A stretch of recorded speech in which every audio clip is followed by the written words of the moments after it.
Avant de commencer l'histoire, dites-nous d'où vous regardez en laissant un commentaire ci-dessous. Si vous aimez cette vidéo, n'oubliez pas de liker et de vous abonner. Passez une merveilleuse journée. Profitez de l'histoire, tout le monde. Si le chat veut voter, miaou miaou.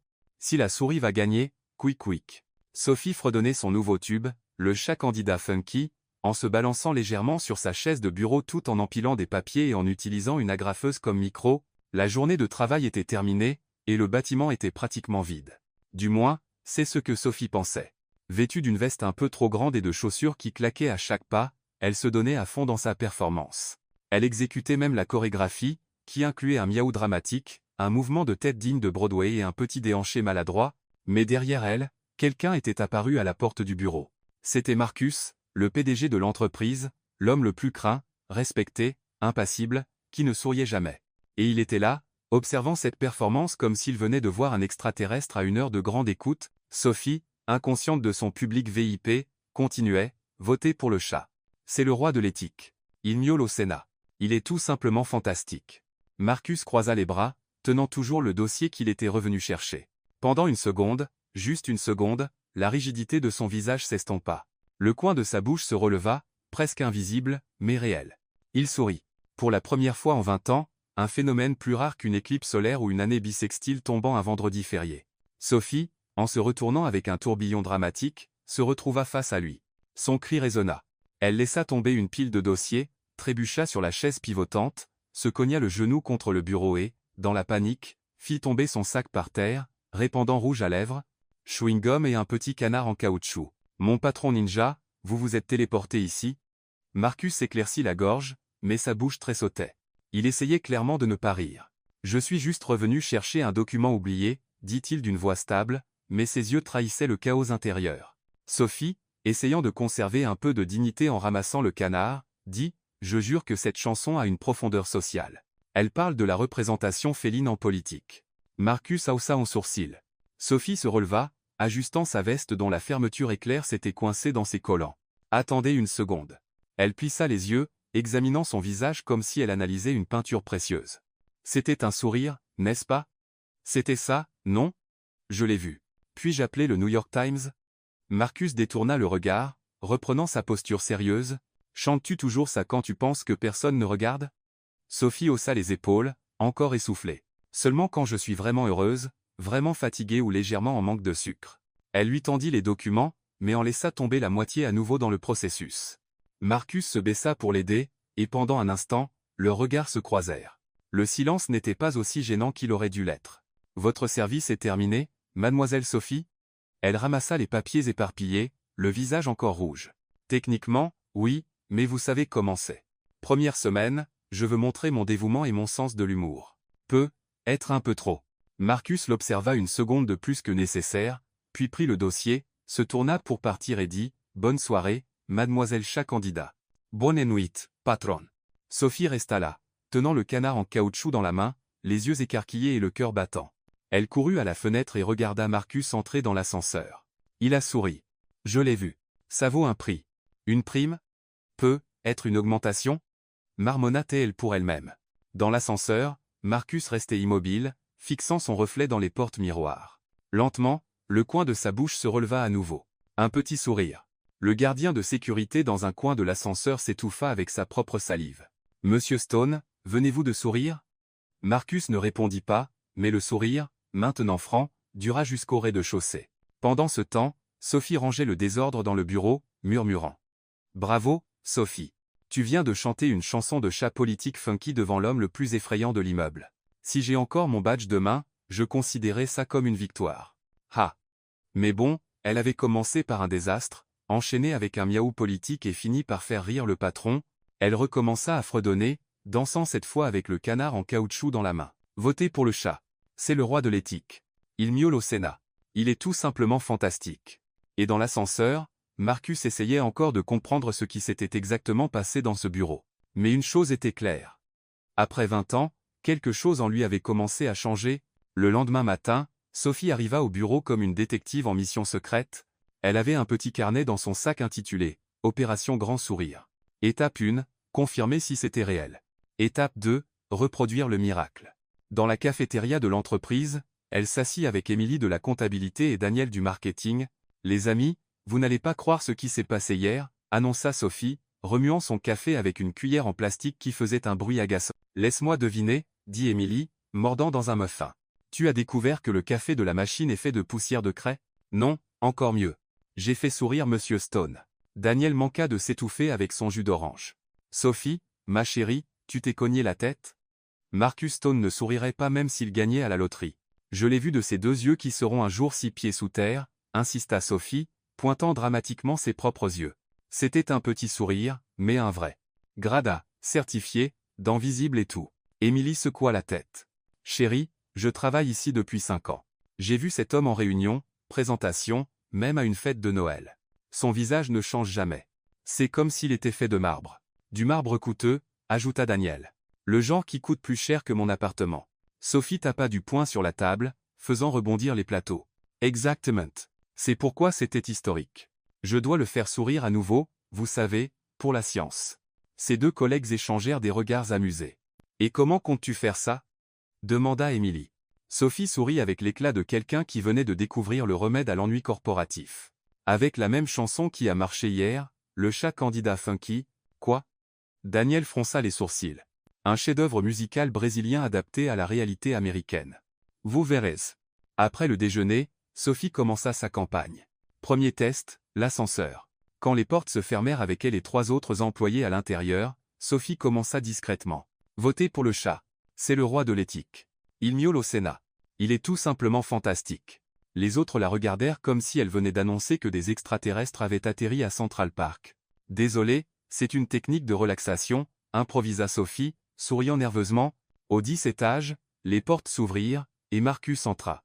Sophie manqua de s'étouffer avec sa propre salive. Il salua tout le monde d'un hochement de tête poli et se tourna dos à elle.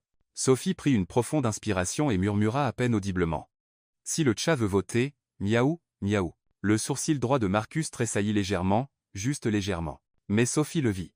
Bingo, pensa-t-elle, essayant de ne pas sauter de joie dans l'ascenseur. Quand ils atteignirent le 20e étage, Marcus sortit sans regarder en arrière, mais Sophie aurait juré l'avoir vu secouer légèrement la tête, comme quelqu'un essayant de chasser une pensée tenace. 2e test. Près de l'imprimante, Sophie copiait des rapports lorsqu'elle vit Marcus marcher dans le couloir.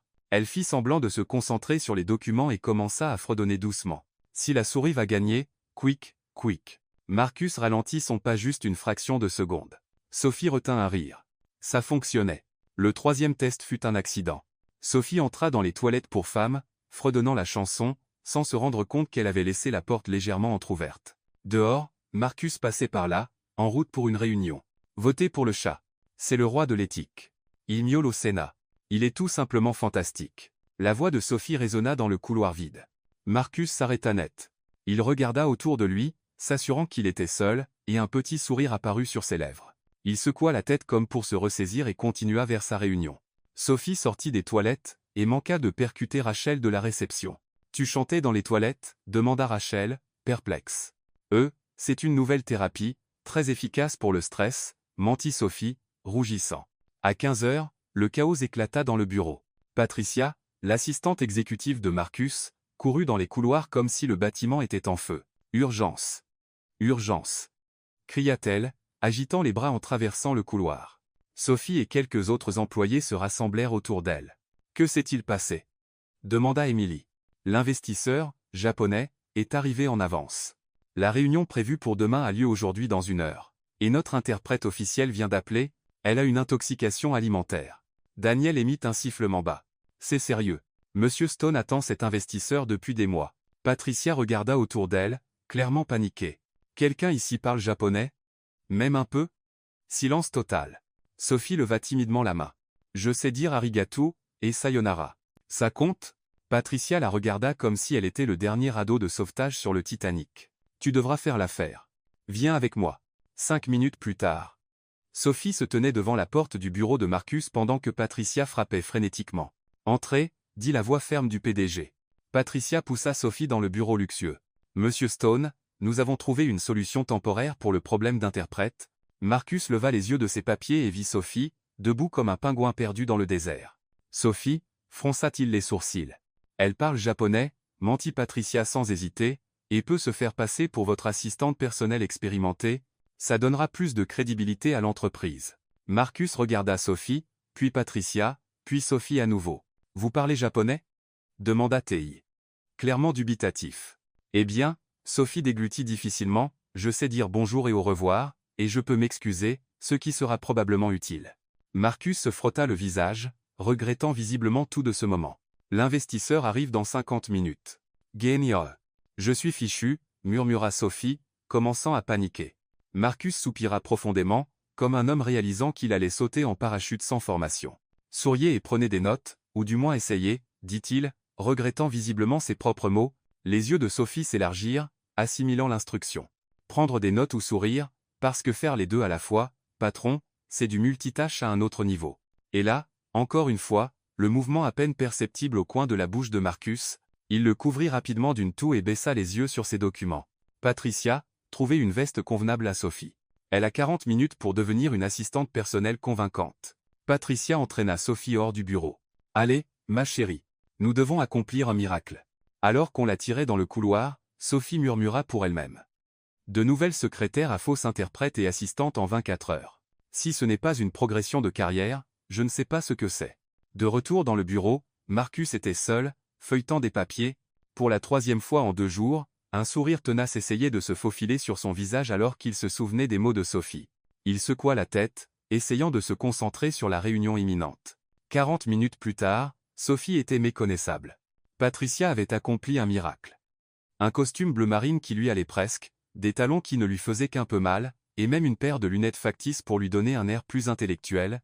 Souvenez-vous, murmura Patricia en ajustant la veste de Sophie, tenez-vous droite, parlez doucement. Et pour l'amour de tout ce qui est sain, ne chantez pas. Sophie hocha la tête nerveusement et se dirigea vers la salle de conférence où Marcus attendait déjà. Il la regarda de haut en bas, clairement impressionné par la transformation, mais garda un visage neutre. Prête? Demanda-t-il, ajustant sa cravate. Définissez prête? Répondit Sophie, essayant de marcher avec grâce dans les chaussures empruntées, parce que si vous voulez dire complètement perdu, mais prête à essayer, alors oui. Marcus soupira, et ouvrit la porte de la salle de conférence. L'investisseur japonais. M. Kenji Yamamoto, était déjà assis, flanqué de 2 assistants. C'était un homme d'âge moyen, impeccablement vêtu, avec une expression sérieuse qui faisait passer Marcus pour un comédien de stand-up. Monsieur Yamamoto, Marcus s'inclina respectueusement, c'est un honneur de vous accueillir ici. Il sortit son téléphone, ouvrit une application de traduction et tapa rapidement. Le téléphone parla d'une voix robotique en japonais, faisant hausser un sourcil à M. Yamamoto. Sophie s'avança, essayant de ne pas trébucher sur le câble du projecteur. Voici mon assistante personnelle, Sophie Carter, dit Marcus dans le traducteur. L'application traduisit cela en quelque chose qui ressemblait à « Voici ma banane personnelle, Sophie Carotte ». M. Yamamoto cligna des yeux plusieurs fois, visiblement perplexe. Marcus tapa rapidement une correction. Je m'excuse de ne pas avoir d'interprète professionnel. Sophie est mon assistante et connaît quelques mots japonais qui pourraient aider à la communication. Cette fois, l'application parla de chats expérimentés et de mots japonais magiques. Sophie décida qu'il était temps d'intervenir. Elle s'inclina poliment et dit « Arigatou gozaimasu ». M. Yamamoto sourit pour la première fois, visiblement touché et surpris par l'effort. « Ah, vous parlez japonais ?» répondit-il dans un anglais fortement accentué. Les yeux de Sophie s'élargirent. Il parlait anglais. Tout ce drame avec le traducteur pour rien. Juste un tout petit peu, mentit-elle, levant son petit doigt. Vraiment, tout petit. Marcus lui lança un regard noir, mais fit signe à tout le monde de s'asseoir. La réunion commença officiellement. Marcus présenta les chiffres de l'entreprise pendant que Sophie faisait semblant de prendre des notes importantes. En réalité, elle griffonnait de petits chats dans les marges du document officiel et écrivait sa liste de courses. Notre entreprise a cru de 30% l'année dernière, expliqua Marcus. Sophie hocha la tête avec enthousiasme comme si elle traduisait mentalement, mais elle se demandait en réalité si elle devait acheter du lait entier ou écrémé. Impressionnant, commenta Yamamoto. Sophie se redressa. Oui, très impressionnant, acquiesça-t-elle, frappant des mains avec enthousiasme. Marcus la regarda avec un mélange d'horreur et d'incrédulité. 15 minutes plus tard, Sophie se leva pour servir le café. C'était une tâche simple, prendre le plateau et distribuer les tasses. Mais Sophie avait un talent unique pour compliquer les choses simples. D'abord, elle trébucha sur le câble de l'ordinateur, faisant vaciller l'écran. Ensuite, elle mélangea les boissons, donnant un expresso à quelqu'un qui avait demandé un déca et du thé vert à Marcus, qui n'avait rien demandé du tout. Désolé, marmonna-t-elle, essayant de corriger l'erreur, pour finir par renverser du sucre sur le dossier de l'investisseur. Mais au lieu de se fâcher, M. Yamamoto commence à rire. Vous êtes très, comment dire, authentique. Très différente des assistants que je connais. Sophie sourit, incertaine si c'était un compliment ou une critique. Je suis définitivement unique en mon genre. Espérons que dans le bon sens. Pendant que Marcus parlait des projections de marché, Sophie continua à prendre ses notes spéciales. Au lieu d'écrire sur les procès-verbaux officiels, elle griffonnait sur le dos d'un contrat important, esquissant une bande dessinée sur des chats d'affaires. Yamamoto le remarqua et se pencha pour regarder. C'est un chat en costume? Sophie rougit. Oui, une métaphore visuelle pour le leadership félin dans le monde corporatif. L'investisseur éclata de rire. Brilliant. Vous, les Américains, êtes tellement créatifs. Marcus observa la scène, incertain s'il devait rire ou pleurer, mais ses yeux brillaient d'une manière qu'il ne reconnaissait pas. C'était de l'amusement pur. Au fil de la réunion, Sophie se détendit et commença à être elle-même. Elle posa des questions idiotes qui menaient à des réponses intéressantes, raconta une blague sur les différences culturelles qui fit rire l'investisseur jusqu'aux larmes, et fit même une petite danse quand Marcus mentionna les mouvements du marché. C'est la réunion la plus divertissante que j'ai jamais eue, déclara M. Yamamoto, essuyant ses yeux. Vous avez rendu ma journée très spéciale. Quand Marcus arriva enfin au point clé, la proposition d'investissement, Sophie décida qu'il était temps pour un toast. Elle prit le jus d'orange restant sur le plateau de collation et leva son verre. Un toast à notre futur partenariat. M. Yamamoto adora l'idée et leva sa tasse de thé. À l'avenir, dit Marcus, levant son verre d'eau. Au succès mutuel, ajouta l'investisseur. Sophie, emportée par l'instant, lâcha, merci beaucoup, samouraï. Tout le monde se figea. 3 longues secondes de silence. Puis M. Yamamoto éclata d'un rire si fort que la réceptionniste à l'étage inférieur l'entendit probablement. Merci samouraï, répéta-t-il, tapant sur la table. C'est fantastique. Français et japonais ensemble, international. Il se tourna vers Marcus. Monsieur Stone, j'accepte la proposition. Cette entreprise a quelque chose de spécial. Vous avez de l'énergie, vous vous amusez, vous êtes différent. C'est exactement ce dont mon entreprise a besoin. Marcus cligna des yeux plusieurs fois, essayant de comprendre ce qui venait de se passer. Sérieux? Demanda Sophie momentanément, oubliant d'utiliser un anglais formel. Très sérieux, confirma M. Yamamoto, riant encore. Sophie, vous êtes une merveilleuse surprise. Après le départ de M. Yamamoto et de ses assistants, toujours riant et discutant de la réunion la plus divertissante de leur vie, Marcus et Sophie restèrent seuls dans la salle. Marcus l'observa en silence pendant un long moment. Sophie essayait d'organiser les papiers griffonnés, mordillant nerveusement sa lèvre. J'ai un peu tout gâché, n'est-ce pas? Murmura-t-elle. Vous venez de conclure le plus gros contrat de l'histoire de cette entreprise, répondit Marcus lentement, en utilisant du français, en dessinant des chats et en portant un toast avec du jus d'orange. Sophie le fixa. C'est bien ou mal? Marcus secoua la tête, comme s'il était confus par ses propres pensées. Vous ne suivez aucune règle, mais d'une manière ou d'une autre, tout fonctionne avec vous. Dans l'ascenseur, descendant au parking, Marcus brisa enfin le silence. Vous continuerez à m'accompagner comme assistante personnelle. Nous avons un autre événement ce soir. Sophie le regarda. Oh, donc maintenant c'est du théâtre corporatif. Y aura-t-il des costumes? Marcus lui lança son regard impatient habituel sans répondre. Mais Sophie aurait juré, une fois de plus, voir ce mouvement à peine perceptible au coin de sa bouche. L'ascenseur atteignit le niveau du parking, et Sophie ne pouvait s'empêcher de se demander dans quelle aventure elle s'était encore embarquée. 6 heures plus tard. Sophie se tenait devant le miroir des toilettes pour dames d'une boutique de robes de luxe, remettant en question tous les choix de vie qu'elle avait faits. Ce n'est pas une robe, c'est un piège, murmura-t-elle, essayant de respirer dans la robe bleu sarcelle qu'elle avait louée à un prix qui mettait sérieusement en danger son budget mensuel. Les talons empruntés à Emily faisaient hurler ses pieds, et le maquillage qu'elle avait appliqué elle-même lui donnait l'air d'essayer d'entrer dans un programme de protection des témoins. Marcus attendait dans le hall de l'hôtel Plaza, impeccable dans son smoking noir. Quand Sophie apparut en haut de l'escalier en marbre, essayant de ne pas trébucher, il resta sans voix pendant quelques secondes. « Vous êtes, commença-t-il. « Ridicule, » coupa Sophie, ajustant la robe pour la 10e fois. « J'allais dire belle, mais ridicule fonctionne aussi, » répondit-il. Et Sophie ne pouvait pas dire si c'était un compliment ou une insulte. La salle de bal était remplie de l'élite new-yorkaise. Les femmes portaient des bijoux valant plus cher que des voitures, discutant avec des hommes dont les montres valaient des appartements entiers. Sophie jeta un coup d'œil autour d'elle et murmura. « Je me sens comme une pizza de micro-ondes à un banquet français. Marcus faillit sourire, mais se retint. Souriez et soyez vous-même. Ça a fonctionné avec l'investisseur japonais. Être moi-même est exactement ce qui m'a mené ici, murmura Sophie, attrapant une flûte de champagne sur un plateau qui passait. La première heure fut un défilé d'introductions gênantes. Sophie saluait les milliardaires comme s'ils étaient des voisins de son immeuble et répondait aux questions sur l'art contemporain avec des commentaires sur les dessins animés. Et vous, ma chère, que pensez-vous du dernier travail de Thomson ? Demanda une femme aux cheveux platine portant un collier de perles. Sophie mâchait un canapé au saumon comme s'il s'agissait d'une collation de poulet frit. Oh, je préfère les classiques, vraiment. Tom et Jerry ne se démodent jamais. La femme cligna des yeux, perplexe, mais Marcus redirigea rapidement la conversation. Plus tard, Sophie discutait avec un groupe lorsqu'elle repéra un homme à moustache, vantant bruyamment ses yachts. J'ai 3 navires, vous savez, un en France, un autre aux Bahamas. Sophie interrompit innocemment. Waouh.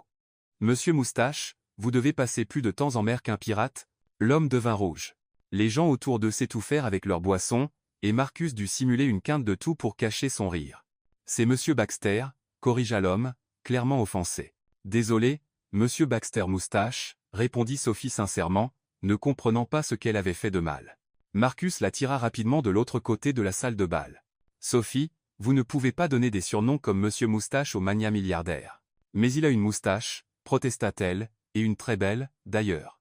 C'est alors que la soirée prit une tournure inattendue. Une femme éblouissante dans une robe rouge qui coûtait certainement plus cher que la voiture entière de Sophie s'approcha avec un sourire qui n'atteignait jamais ses yeux. Marcus, chéri, dit-elle d'une voix soyeuse qui sonnait comme du miel empoisonné. Sophie vit immédiatement le corps de Marcus se tendre. Isabella, répondit-il sèchement.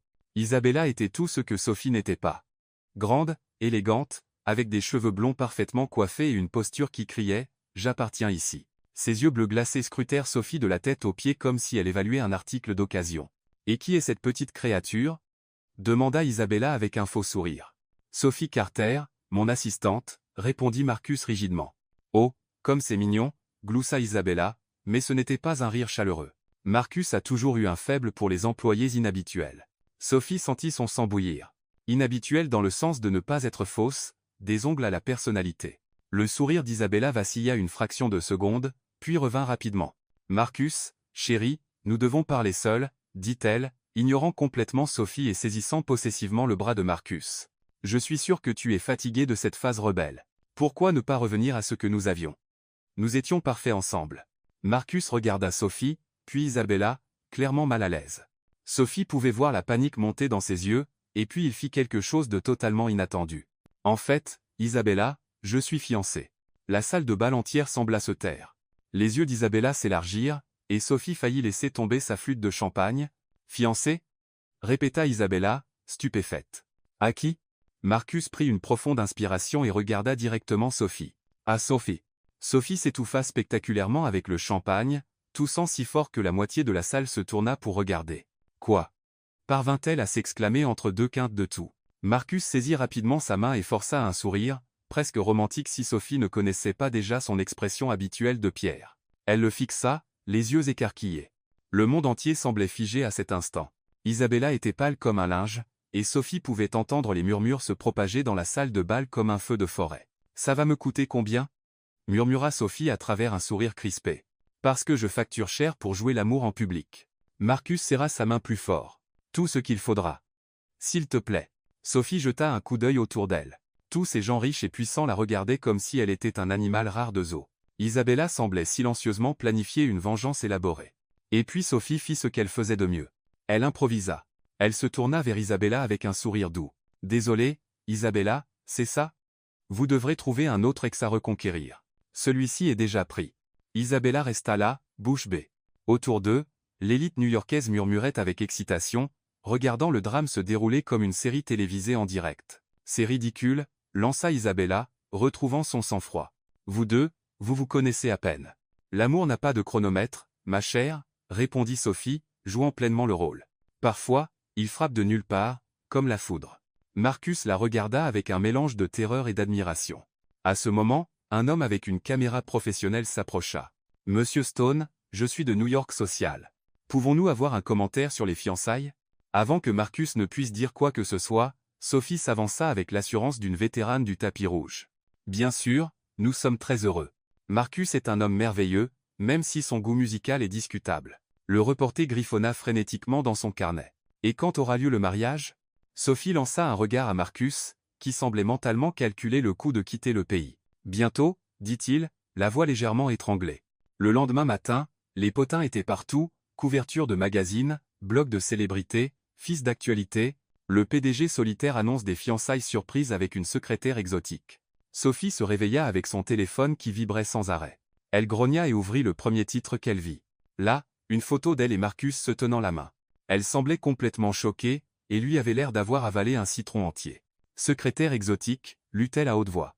Eh bien, au moins ils n'ont pas dit bizarre. Son téléphone sonna à nouveau. Marcus, répondit-elle. Sophie, nous devons parler de toute urgence. 1 heure plus tard, Sophie était assise dans le bureau de Marcus, regardant une pile de journaux et de magazines étalés sur son bureau. Chaque couverture arborait une variante du même titre, Romance éclair, Cendrillon corporative, et son préféré, le PDG mystérieux trouve enfin l'amour avec une employée hilarante. Hilarante, dit Sophie, prenant le magazine et le secouant. Au moins, ils ont reconnu mon talent comique. Marcus se tenait près de la fenêtre, regardant la foule de photographes campés sur le trottoir devant l'immeuble. D'except paparazzis. Murmura-t-il. 17 personnes avec des caméras professionnelles attendant de documenter chacun de nos mouvements. Sophie le rejoignit à la fenêtre et fit un signe joyeux au photographe. Les flashs commencèrent immédiatement. Sophie, Marcus la tira de la fenêtre. Ne fais pas ça. Pourquoi pas? Ils ont l'air sympas. Celui-là m'a même souri en retour. Marcus passa une main dans ses cheveux, un geste que Sophie commençait à reconnaître comme son indicateur de stress maximal. Nous devons parler de ça, dit-il, désignant vaguement les magazines. Sophie s'assit sur la chaise en face de son bureau et croisa les jambes. That sort, patron. Parlez.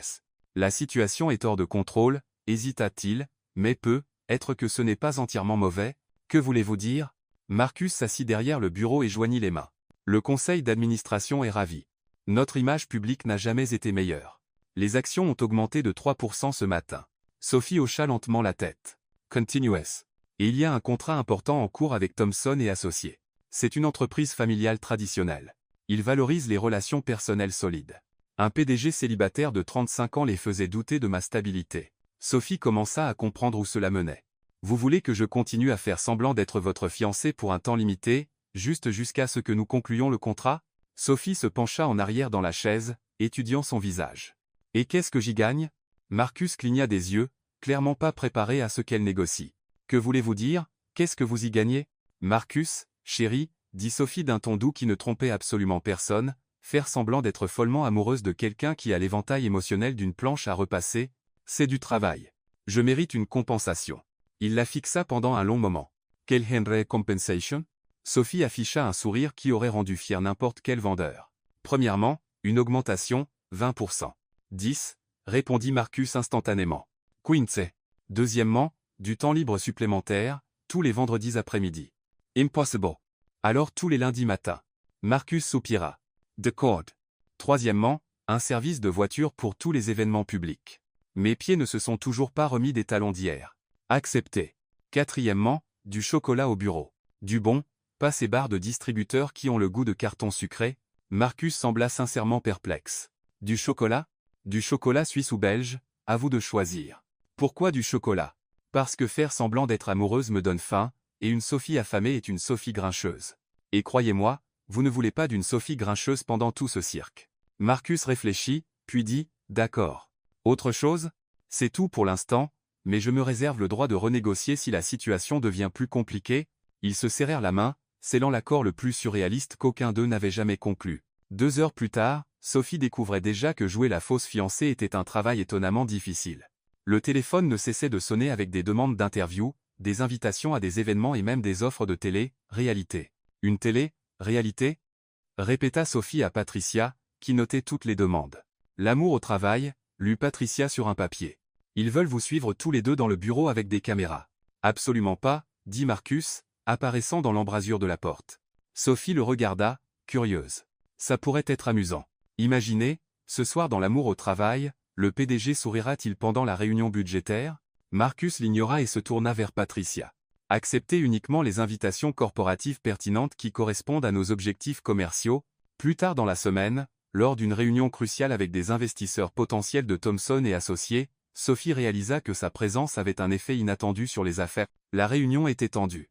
Les 3 cadres de Thompson, des hommes d'âge moyen sérieux, étaient assis rigidement autour de la table, clairement peu impressionnés par la présentation technique de Marcus. « Monsieur Stone, dit l'aîné, Robert Thompson, vos chiffres sont impressionnants, mais nous avons des inquiétudes concernant la culture de votre entreprise. » Marcus se prépara à un débat aride sur les politiques corporatives. Mais alors, Sophie, assise à côté de lui et faisant semblant de prendre des notes probablement en griffonnant des chats à nouveau lâcha un petit éternuement adorable. « Excusez-moi, dit-elle, attrapant un mouchoir. « À vos souhaits, répondit Robert automatiquement. « Merci. Désolé, je pense que je suis allergique à l'excès de formalité. » Les cadres clignèrent des yeux, surpris. « Que voulez-vous dire » demanda l'un d'eux. Sophie lança un regard à Marcus, qui lui fit un regard s'il te plaît, pas maintenant. Mais elle avait déjà pris sa décision. « Eh bien, vous êtes ici depuis 1 heure à parler de graphiques et de feuilles de calcul, mais personne n'a demandé une seule fois des nouvelles des gens qui travaillent ici. » Marcus peut sembler un peu robotique, elle lui donna une tape ludique sur le bras, mais il se soucie vraiment de ses employés. « Sophie, murmura Marcus. Mais Robert semblait intrigué. « Continuez. » L'autre jour, il a découvert que la fille de la réceptionniste était à l'hôpital. Il a payé toutes les factures médicales. N'en a parlé à personne. Mais je l'ai su parce que je suis curieuse et que je fouine là où je ne devrais probablement pas.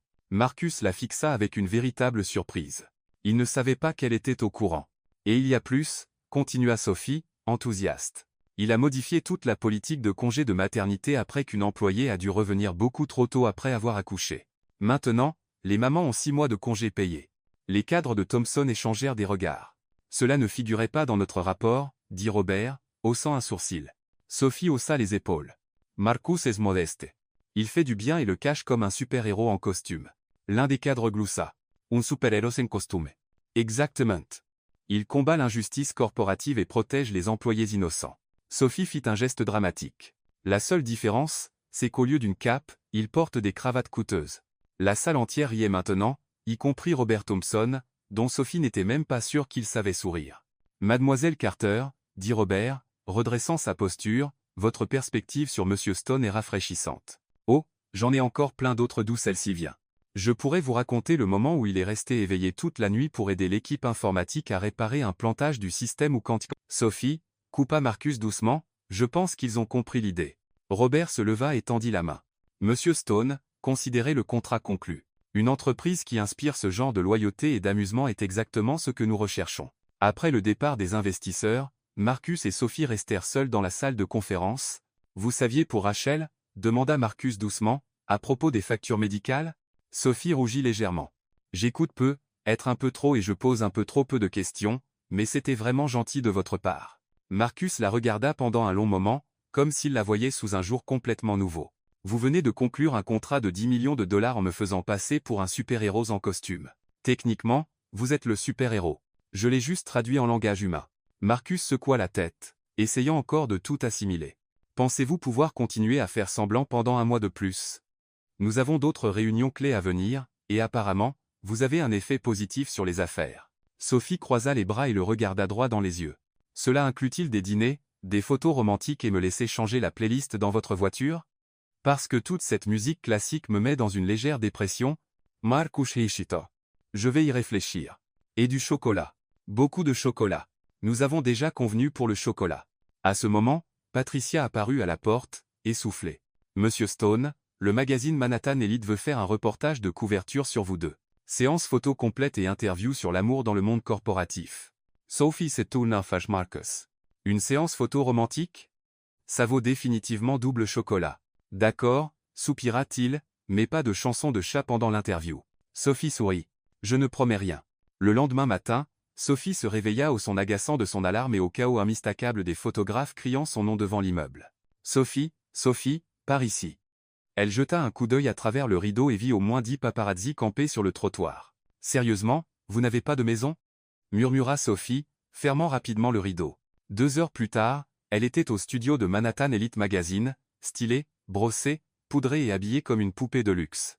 La robe choisie était d'un bleu bébé doux et élégant qui la rendait presque méconnaissable. Ses cheveux avaient été transformés en une cascade de boucles douces. Vous êtes magnifique, dit Linda, la maquilleuse. Prête à conquérir le monde. Sophie se regarda dans le miroir et se reconnut à peine. Je suis presque sûr que cette version de moi pourrait vraiment parler japonais couramment. Marcus arriva au studio 10 minutes plus tard, aussi impeccable que toujours. Mais Sophie remarqua une nouvelle sorte de tension dans ses épaules. Nerveux? Demanda T, ajustant sa cravate dans un geste qui était devenu étrangement naturel. Non, mentit-il, évitant ses yeux. Le photographe, un homme dramatique nommé Antonio, les accueillit à bras ouverts. Les voilà, les tourtereaux. Vous êtes encore plus magnifiques en personne. Sophie murmura à Marcus. Il a l'air d'un animateur d'émission pour enfants sous caféine. Antonio les positionna devant un fond blanc épuré et minimaliste. Parfait. Maintenant, je veux de l'amour naturel, de la passion. Faites comme si le reste du monde n'existait pas. Sophie, regarde à Marcos. Imaginez que je tiens du chocolat suisse. Ça devrait t'aider. Marcus faillit sourire, mais se retint. La séance commença avec des poses de base. Mains jointes, regard rêveur, sourire rayonnant, Sophie découvrit qu'elle avait un talent pour ça, lançant des blagues entre les prises qui détendirent même Marcus. Magnifique. Parfait. Criait Antonio. Maintenant, plus près. C'est ça, Marcus, main sur sa joue. Sophie, regardez-le comme s'il était la dernière part de pizza sur terre. Ça, je peux le faire, murmura Sophie, faisant rire Marcus sincèrement, ce que la caméra captura parfaitement. Au fil de la séance, Antonio devint plus exigeant. J'ai besoin de plus de chimie, plus d'intensité. Vous êtes amoureux. Montrez-les. Sophie et Marcus échangèrent un regard. Ils savaient tous les deux qu'ils faisaient semblant, mais il y avait quelque chose dans l'air, une tension qu'aucun d'eux ne pouvait tout à fait définir. Et si on faisait une petite danse? Suggéra Antonio. Quelque chose de romantique, intime. Une chanson instrumentale douce commença à jouer. Marcus hésita, puis tendit la main. Sophie la prit, et ils commencèrent à bouger lentement, doucement. Vous dansez bien, murmura Sophie, un peu surprise. Leçons obligatoires dans l'enfance. Répondit-il. Ma mère insistait. La mienne insistait pour que j'apprenne à changer un pneu. Différentes priorités. Marcus gloussa doucement, et Sophie sentit un étrange papillotement dans son estomac. Ce n'était pas la fin. Parfait. Parfait. S'exclama Antonio, prenant des photos à toute vitesse. Mais j'ai besoin de plus. Plus de passion. Place. Peut être un baiser. Sophie sentit le corps de Marcus se tendre immédiatement. Un baiser? Répéta TL, la voix légèrement plus aiguë que d'habitude. Juste un petit baiser, insista Antonio. Pour la couverture, ça sera iconique. Sophie regarda Marcus, qui semblait mentalement calculer s'il pouvait creuser un tunnel pour sortir du studio. Ce n'est pas obligé d'être un vrai baiser, murmura-t-elle. Juste les lèvres qui se touchent, comme au théâtre. Marcus hocha la tête rigidement. Comme au théâtre. Ils se mirent en position. Marcus posa doucement ses mains sur le visage de Sophie. Elle ferma les yeux, se préparant mentalement à un baiser de scène. Mais le destin, visiblement d'humeur humoristique, avait d'autres plans. Juste au moment où il se penchait, Sophie marcha sur le bord du tapis persan orné qui décorait le studio. Son talon se coinça, et elle perdit complètement l'équilibre, fonçant sur Marcus comme un missile hors de contrôle. Il tenta de la rattraper, mais l'impact les déséquilibra tous les deux. Sophie percuta sa poitrine, et dans leur tentative maladroite de rester debout, leurs lèvres se rencontrèrent. Pas un doux baiser de scène, un vrai baiser, complet, accidentel. Le flash de la caméra se déclencha automatiquement. Pendant 2 secondes qui semblèrent une éternité, ils restèrent comme ça, Sophie et Marcus dans les bras l'un de l'autre, trop choqués pour bouger. « Mon Dieu !» cria Antonio. C'était parfait. Pure magie. Le baiser corporatif du siècle. Tout le personnel du studio commença à applaudir et à acclamer comme s'ils venaient d'assister à un miracle. Sophie et Marcus se séparèrent rapidement, tous deux rouges et visiblement mal à l'aise. C'était comment ça? Marcus. Un accident, coupa Sophie rapidement. Total accident. C'est la faute du tapis. Un accident? Antonio semblait sincèrement offensé. C'était de l'art. Vous deux avez une vraie chimie. Dans les jours qui suivirent, la photo devint virale. Le magazine battit des records de vente, et l'image de Sophie tombant dans les bras de Marcus se répandit sur Internet comme un feu de forêt. Les mèmes arrivèrent rapidement. La secrétaire qui a fait tomber le PDG avec amour, quand vous trébuchiez et tombez dans votre destin tutoriel, comment attraper un PDG millionnaire en 3 étapes faciles. Sophie était au bureau, parcourant les commentaires sur son téléphone, quand Marcus entra, visiblement secoué. « As-tu vu ça ?» demanda-t-il, tenant son téléphone. « J'ai vu.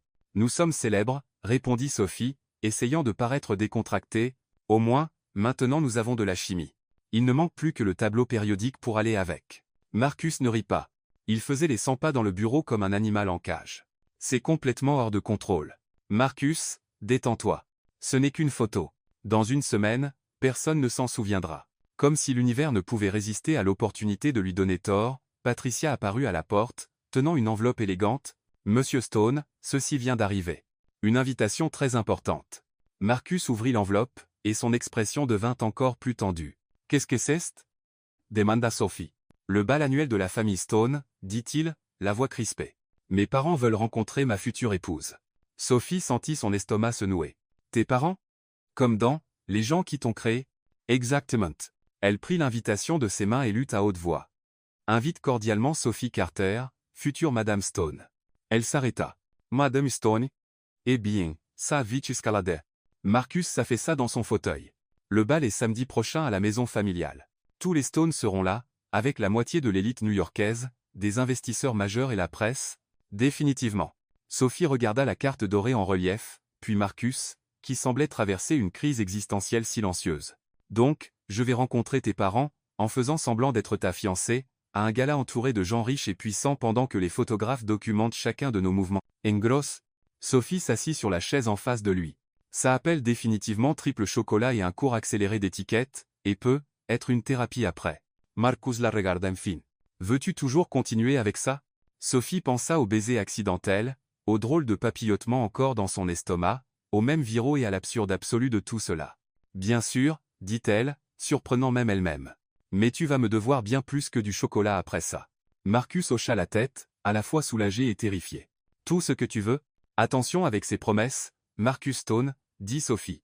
J'ai une imagination très vive quand il s'agit de collecter des faveurs. Le samedi soir, Sophie était assise sur le siège passager de la voiture de Marcus, ajustant sa robe pour la 10e fois.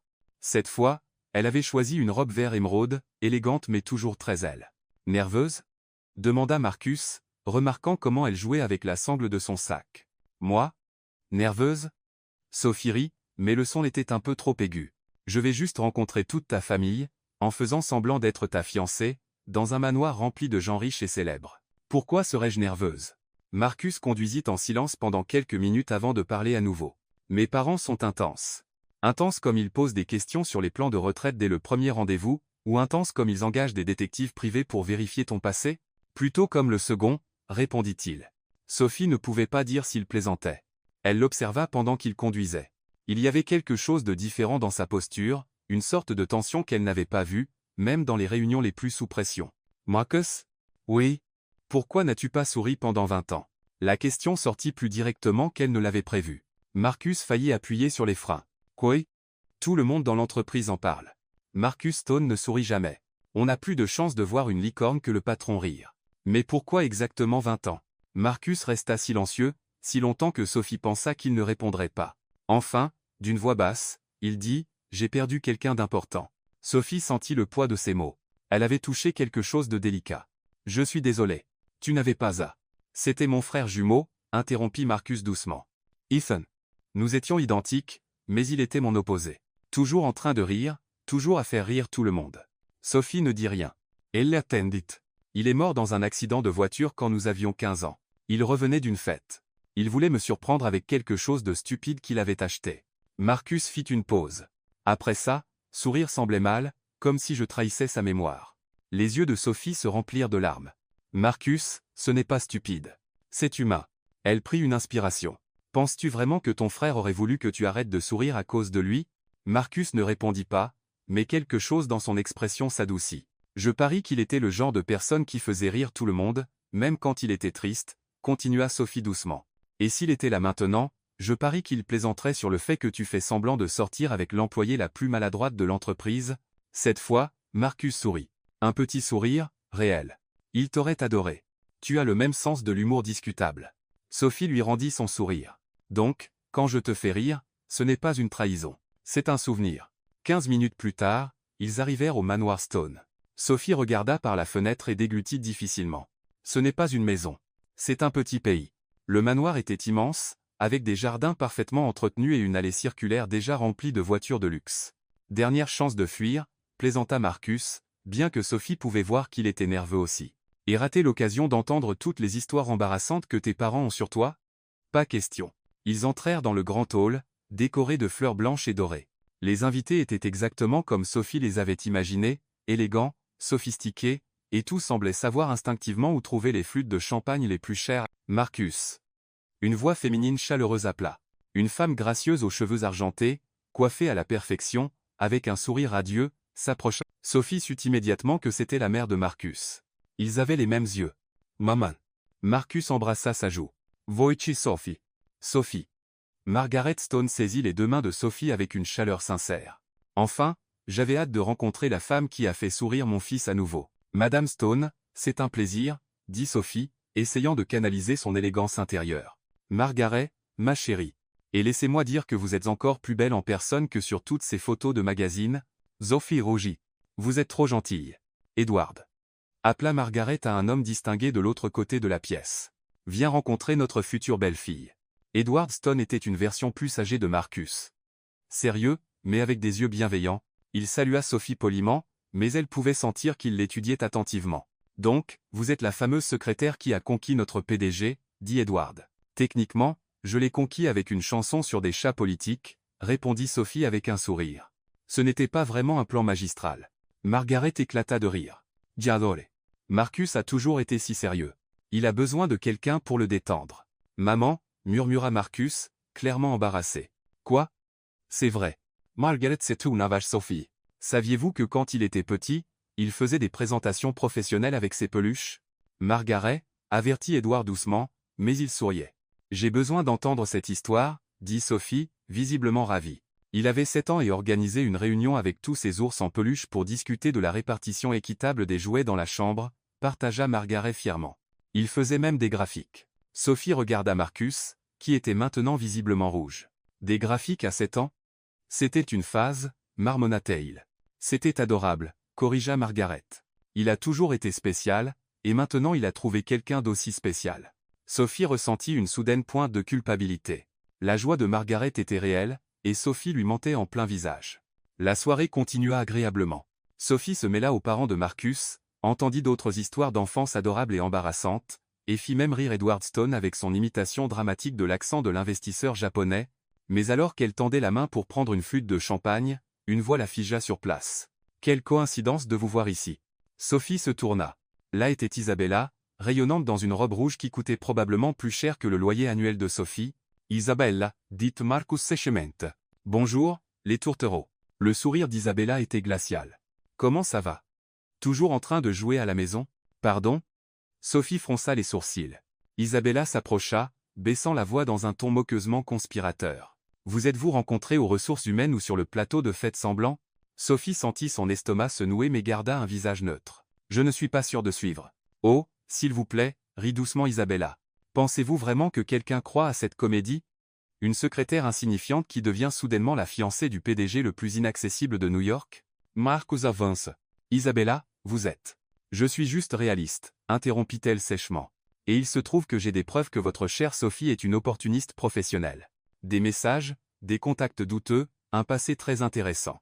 Sophie savait que c'était un mensonge, mais Isabella le dit avec une telle assurance calme et venimeuse qu'elle commença à douter d'elle-même pendant une demi-seconde. Vous avez le choix, continua Isabella, savourant chaque mot. Admettez que cette petite histoire d'amour est une farce, ou demain tout le monde saura exactement qui est vraiment Sophie Carter. Sophie prit une profonde inspiration et sourit. Isabella, ma chère, vous faites beaucoup de bruit pour rien. Vous savez ce que je pense? Je pense que Marcus vous manque et que vous inventez des histoires pour attirer l'attention. C'est un peu désespéré. Le visage d'Isabella vira au cramoisi. Comment osez-vous? J'ose parce que j'ai juste assez de classe pour reconnaître un drame inutile, dit Sophie, toujours souriante. Maintenant, si vous voulez bien m'excuser, je vais danser avec mon fiancé. Elle prit la main de Marcus et l'éloigna d'Isabella, bien qu'elle pût sentir sa tension irradier à travers sa prise. Il était secoué. 1 heure plus tard, dans la voiture devant l'appartement de Sophie, le silence pesait lourd entre eux. Elle pourrait bluffer, dit Sophie, essayant de détendre l'atmosphère. Et si elle ne bluffe pas, eh bien, nous ferons face ensemble. Ce n'est pas comme si nous étions de vrais criminels. Marcus se gara devant son immeuble mais ne fit aucun mouvement pour déverrouiller les portes ou dire au revoir. Sophie, combien ça t'est? Marcus, regarde-moi. Elle se tourna vers lui, les yeux fermes. Peu importe ce qu'Isabella fait. Nous allons nous en sortir. Tu vas t'en sortir. Il y avait quelque chose de différent dans l'air maintenant. La tension avait changé. Ce n'était plus à propos du mensonge, d'Isabella, ou des médias. C'était autre chose, quelque chose de réel. Marcus la regardait comme s'il la voyait vraiment pour la première fois. Tu es incroyable, murmura-t-il. Je sais, dit Sophie avec un sourire doux, plus doux que d'habitude. Il s'est penché en première. Cette fois, ce n'était pas un accident. Pas pour une caméra, pas pour le spectacle. C'était réel. Et quand leurs lèvres se rencontrèrent, Sophie sentit quelque chose s'enclencher, comme une dernière pièce de puzzle glissant parfaitement en place. Quelques instants plus tard, ils montaient les escaliers jusqu'à l'appartement de Sophie, s'embrassant toujours, riant, trébuchant avec les clés, les chaussures et l'un sur l'autre, tombant dans quelque chose qu'ils ne pouvaient pas encore nommer mais n'en avaient pas besoin. Cette nuit-là, pour la première fois, ils ne firent pas semblant. Le lendemain matin, Sophie se réveilla à l'odeur du café et du pain grillé brûlé. Elle trouva Marcus dans sa petite cuisine, fronçant les sourcils devant le grille-pain comme s'il l'avait personnellement offensé. « Bonjour », dit-elle, la voix encore épaisse de sommeil. « Bonjour. » Il sourit. « J'espère que tu aimes tes œufs légèrement carbonisés. Ta cuisine est un défi, » rit Sophie, s'approchant derrière lui. « C'est parfait. » Et pour la première fois depuis très longtemps, rien de ce qu'elle disait n'était du faux. Ils passèrent tout le dimanche cloîtrés dans l'appartement de Sophie, mangeant de la pizza à emporter et regardant de terribles comédies romantiques à la télévision. C'était surréaliste de voir le PDG le plus craint de New York allongé sur son vieux canapé, riant à une comédie romantique ringarde des années 90. « Tu sais, j'ai vu ce film genre 15 fois, » dit Sophie, allongée contre son épaule. « Pourquoi quelqu'un regarderait le même film 15 fois ?» demanda Marcus, sincèrement perplexe. « Parce que parfois, tu as besoin de quelque chose de prévisible, quelque chose où tu sais que tout va bien se passer. » Il la regarda avec cette douceur silencieuse qu'elle commençait à reconnaître. « Comment fais-tu pour que les choses simples semblent si profondes ? » Talent naturel, dit-elle, volant une part de sa pizza, ça et la capacité de manger la nourriture des autres sans culpabilité. Ils rirent tous les deux, et pour la première fois en semaine, aucun d'eux ne faisait semblant de quoi que ce soit. Le lundi matin, Sophie entra dans le bureau en fredonnant doucement. Elle pouvait encore goûter le baiser d'adieu que Marcus lui avait donné juste avant qu'ils ne se séparent sur différents étages de l'immeuble, maintenant les apparences, mais son sourire était complètement réel. Mais dès qu'elle entra dans le bureau, elle sut que quelque chose n'allait pas du tout. Emily courut vers elle. « Sophie, hast du Wucha. Vous quoi ?» Emily lui montra son téléphone. L'écran était rempli de commentaires haineux et de captures d'écran de conversations que Sophie n'avait jamais eues. Sophie Carter, la vérité sur l'opportuniste qui a trompé le PDG. Des messages exposés révèlent un plan pour escroquer un millionnaire. La secrétaire avide avait tout planifié. Dès le début, Sophie prit le téléphone avec des mains tremblantes. Les captures d'écran montraient des conversations entre elle et des gens qu'elle ne connaissait pas, parlant de comment attraper le PDG riche et faire semblant de l'aimer pour obtenir son argent. Les messages semblaient réels, avec ses photos et tout. « Je n'ai jamais écrit ça », murmura Sophie, sentant le monde tourner. « Emily, je le jure, je n'ai jamais. »« Je sais que tu ne ferais pas ça », dit Emily rapidement. « Mais c'est partout. Twitter, Instagram, Facebook, c'est devenu viral. » Sophie continua à lire. Les commentaires étaient cruels. Évidemment une arnaque. Personne ne devient Cendrillon de nulle part. Pauvre homme, trompé par sa propre employée. Cette femme est une honte pour toutes les secrétaires honnêtes. Son téléphone commença à sonner sans arrêt. Des numéros inconnus, probablement des journalistes cherchant des déclarations. Mademoiselle Carter, Patricia apparut, l'air d'assister à un enterrement. Le conseil veut vous parler immédiatement. Sophie monta à la salle de réunion, les jambes instables. 5 hommes en costume attendaient, tous avec des expressions sérieuses. Marcus se tenait dans un coin, visiblement bouleversé. Mademoiselle Carter, dit Robert Thompson, qu'elle reconnut des contrats précédents, je suis sûr que vous avez vu les allégations. Ce sont des mensonges, dit Sophie, essayant de garder sa voix ferme. Je n'ai jamais écrit ces messages. Peut être, répondit Thompson froidement, mais qu'ils soient réels ou non, ils causent un sérieux préjudice à la réputation de l'entreprise. Nos téléphones n'arrêtent pas de sonner avec des journalistes et des investisseurs inquiets. Un autre membre du conseil prit la parole. Les actions de l'entreprise ont chuté de 2% ce matin. Nous avons besoin d'un contrôle des dommages immédiats. Sophie regarda Marcus, espérant qu'il dirait quelque chose. N'importe quoi. Mais il restait là, silencieux, avec un regard torturé sur le visage. Par conséquent, continua Thompson, nous demandons votre démission immédiate. Nous suggérons également que vous mettiez publiquement fin à votre relation avec M. Stone. Robert, Marcus parla pour la première fois. Peut être que c'est trop hâtif. Marcus, coupa Thompson, vous êtes un homme intelligent. Vous savez que cela doit être fait pour protéger tout ce que nous avons construit. Sophie sentit quelque chose se briser dans sa poitrine. Ce n'était pas seulement l'injustice de la situation. C'était voir Marcus hésiter, incertain s'il devait la défendre. Il se leva lentement. Ce ne doit pas être une démission. Je vais me retirer. Sophie, commence. Marcus. C'est bon. Elle força un sourire. Les affaires sont les affaires. Sophie enleva son badge et le posa sur la table. Merci de m'avoir laissé vivre ma petite série télévisée, pendant un moment. Maintenant, je vais redevenir une figurante. Elle sortit de la pièce sans regarder en arrière, même si elle entendait Marcus appeler son nom. Patricia courut après elle dans le couloir. Sophie, ma chère, je suis tellement désolée. C'est bon, Patricia. Sophie ramassa les quelques affaires de son bureau. C'était trop beau pour durer. 2 heures plus tard, Sophie était de retour dans son quartier de Brooklyn, portant une boîte avec ses affaires et essayant de ne pas pleurer dans la rue. Sa voisine, Madame Hélène, arrosait les plantes. Sophie, c'est quoi ce regard sur ton visage, ma chère? Salut, Madame Hélène. Juste un changement de plan. Tu es à la télé. Tu sais. Ils disent que tu es une opportuniste, mais j'ai dit à Harold que cette fille n'a pas une once de méchanceté dans le corps. Sophie força un sourire. Merci de croire en moi. Dans les jours qui suivirent, Sophie reprit sa routine habituelle. Elle recommença à enseigner la musique à l'école communautaire locale, où les enfants ne la connaissaient que comme Mademoiselle Sophie, qui enseigne des chansons amusantes. Mademoiselle Sophie. Cria Liam, 6 ans. Peux-tu réenseigner la chanson du chat? Pinzua, Liam. Sophie prit la guitare désaccordée. Mais aujourd'hui, essayons une nouvelle version. Que diriez-vous du chien mère Funky? Les enfants rirent et applaudirent, et pour la première fois depuis des jours, Sophie put momentanément oublier la douleur dans sa poitrine. Pendant ce temps, de l'autre côté de la ville, Marcus ne pouvait se concentrer sur rien. Il était à sa 3e réunion de la journée et n'avait pas entendu un seul mot. Marcus? Appela un des investisseurs. Êtes-vous d'accord avec la proposition? Je suis désolé. Pourriez-vous répéter? Cette nuit-là, seul dans son appartement luxueux, Marcus fixait par la fenêtre et ne pouvait penser qu'à Sophie, la manière dont elle chantait faux sous la douche, comment elle mangeait la pizza comme si c'était son dernier repas sur Terre, comment elle le faisait rire sans même essayer. Il se surprit à sourire en se souvenant du moment où elle avait appelé le mania Monsieur Moustache. Et puis les larmes commencèrent. 4 semaines plus tard, Sophie enseignait un cours lorsqu'elle commença à se sentir étrange, étourdie, nauseuse, avec une drôle de sensation dans l'estomac. « Mademoiselle Sophie, vous allez bien ?» demanda Chloé, 7 ans. « Je vais bien, ma chérie. J'ai juste besoin d'1 minute. » Sophie se précipita aux toilettes et vomit. Puis, elle s'assit sur le sol froid, essayant de comprendre ce qui se passait. Le lendemain matin, elle était chez le médecin, nerveuse. « Eh bien, Sophie, » dit le docteur Lopez avec un sourire, « j'ai des nouvelles pour vous. Vous êtes enceinte. D'environ 3 semaines. » Le monde s'arrêta. « Enceinte ?» répéta Sophie, comme si le mot était dans une autre langue. « Oui, félicitations. Le père est-il au courant ?»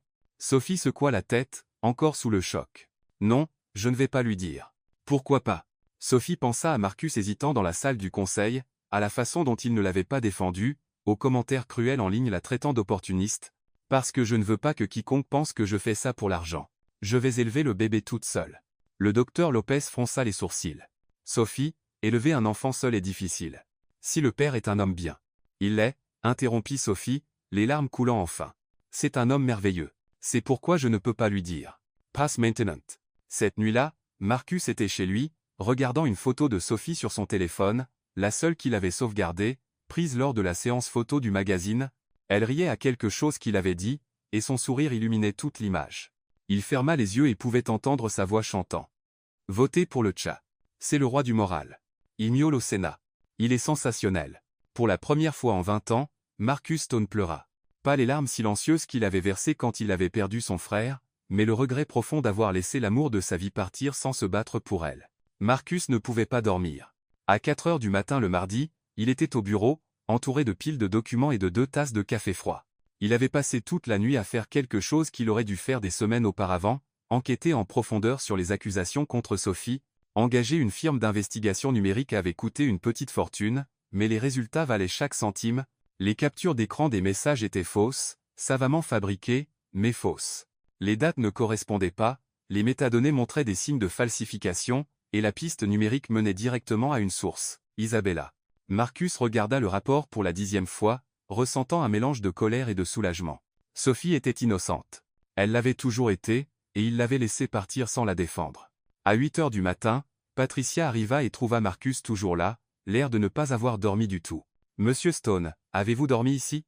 Patricia, convoquait une réunion d'urgence avec tout le conseil. « Maintenant. » « Maintenant ?» Il est 8 heures du matin. Certains ne sont même pas encore là. Appelez-les. Dites-leur que c'est urgent. Et appelez aussi notre équipe juridique. Nous poursuivons quelqu'un aujourd'hui. 1 heure plus tard, les 5 mêmes hommes qui avaient exigé la démission de Sophie étaient assis dans la salle du conseil, clairement agacés d'être convoqués si rapidement. « Marcus, dit Thompson, ajustant sa cravate, j'espère que c'est vraiment urgent.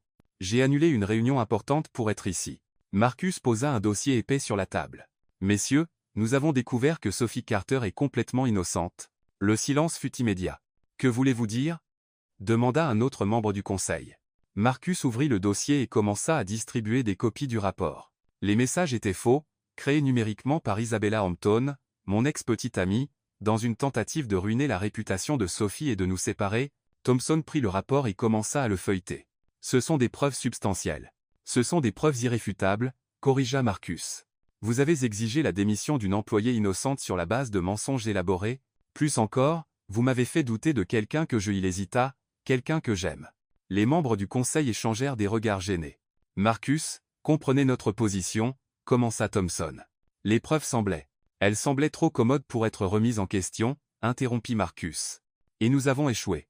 J'ai échoué. Il se leva et marcha vers la fenêtre. C'est pourquoi j'annonce des changements immédiats. Premièrement, notre équipe juridique va intenter une action en justice contre Isabella Hampton pour diffamation, calomnie et dommages émotionnels.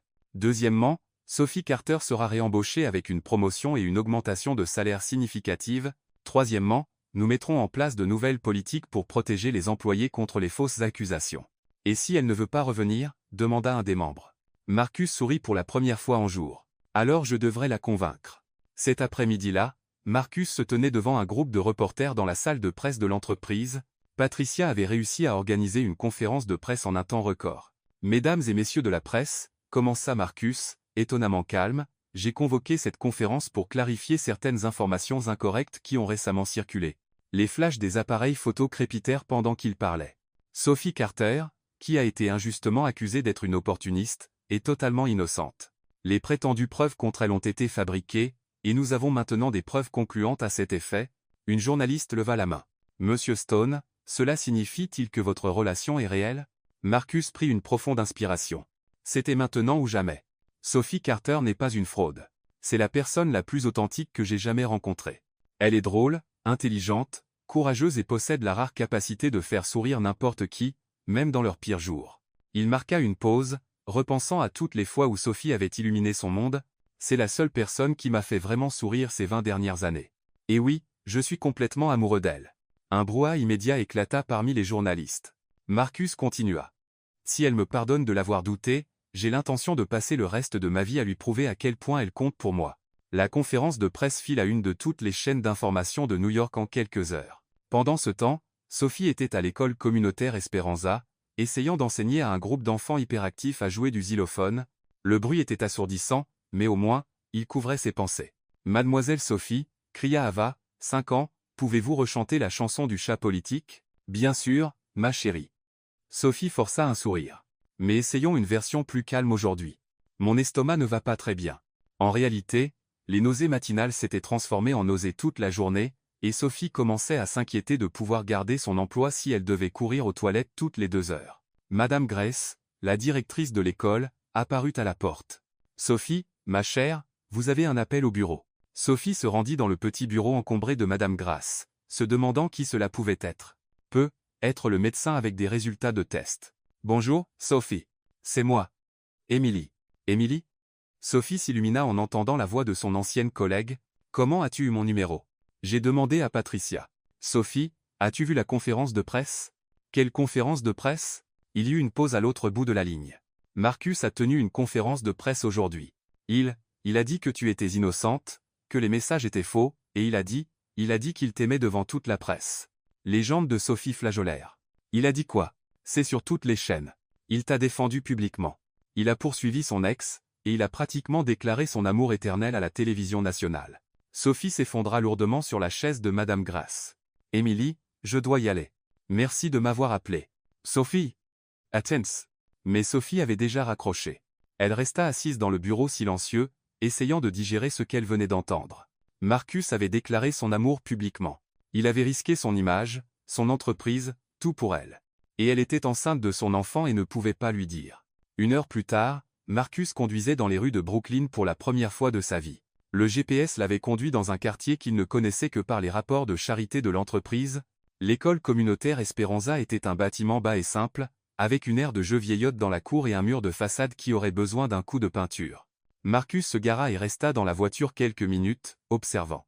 À travers les fenêtres, il pouvait voir Sophie avec un groupe d'enfants, gesticulant avec animation tout en tenant une guitare désaccordée.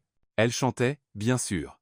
Même de loin, même à travers la vitre, il pouvait voir sa passion, son énergie, la manière dont les enfants l'adoraient.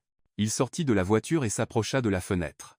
Sophie était au milieu d'une version adaptée aux enfants d'une chanson qu'elle avait probablement inventée sur le moment. Le petit oiseau veut voler haut, mais d'abord il doit apprendre. Les enfants riaient et essayaient d'imiter le son. Sophie faisait de grands gestes comiques, prétendant être un oiseau maladroit trébuchant sur ses propres ailes. C'était la plus belle chose que Marcus ait jamais vue de sa vie. À cet instant, Sophie regarda par la fenêtre et le vit. Elle se figea au milieu de la chanson, la guitare manquant de lui glisser des mains. « Mademoiselle Sophie » appela un des enfants, « Pourquoi vous êtes-vous arrêtée » Sophie détourna rapidement le regard. « Rien, mes chéris. Continuons. » Mais sa voix tremblait, et Marcus pouvait voir qu'elle était secouée. Il retourna à la voiture, sachant qu'il était arrivé au mauvais moment. Sophie avait besoin d'espace, de temps, et il avait besoin d'un meilleur plan que de simplement se présenter et espérer qu'elle lui pardonne. Cette nuit-là, chez lui, Marcus regarda son téléphone une douzaine de fois, tenté d'appeler Sophie. Mais il savait qu'il avait besoin de quelque chose de plus grand, de spécial, quelque chose qui montrerait qu'il comprenait vraiment qui elle était, ce qui comptait vraiment pour elle. Il pensa aux enfants à l'école, à la manière dont Sophie s'illuminait en leur compagnie. Il pensa à cette chanson idiote de chat politique qui avait changé sa vie. Il pensa à comment faire sourire Sophie à nouveau. Et puis il eut une idée complètement folle, embarrassante, probablement vouée à l'échec. Parfaite pour Sophie Carter. Marcus prit son téléphone, et commença à passer des appels.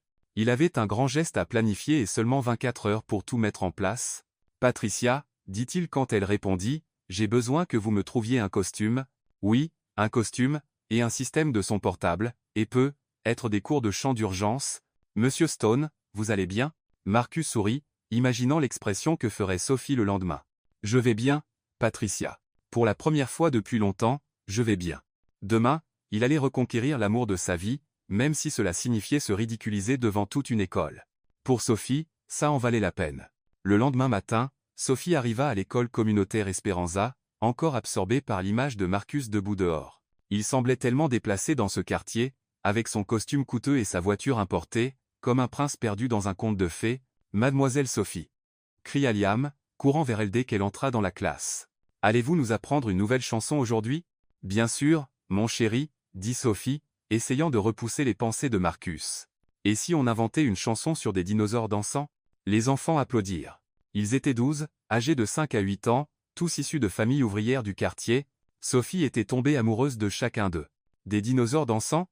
rit Chloé, 7 ans. « Ils n'ont pas de rythme. »« Oh, mais tu n'as pas rencontré le T-Rex Samba » répondit Sophie, prenant la guitare désaccordée. « Il a les meilleurs mouvements de la ville. » Les enfants éclatèrent de rire, et Sophie commença à improviser une mélodie loufoque sur des dinosaures faisant des spectacles de danse. C'était au milieu du deuxième couplet, alors qu'elle prétendait danser le claquette comme un brontosaure, que la porte de la classe s'ouvrit, et un panda géant entra, un panda en peluche taille humaine tenant un micro sans fil et un petit haut-parleur portable. Les enfants restèrent complètement silencieux pendant exactement 3 secondes avant d'exploser. « Un panda. Il a un micro. Il va chanter. » Sophie laissa la guitare glisser de ses mains. Elle reconnut cette posture, même cachée dans un costume de panda.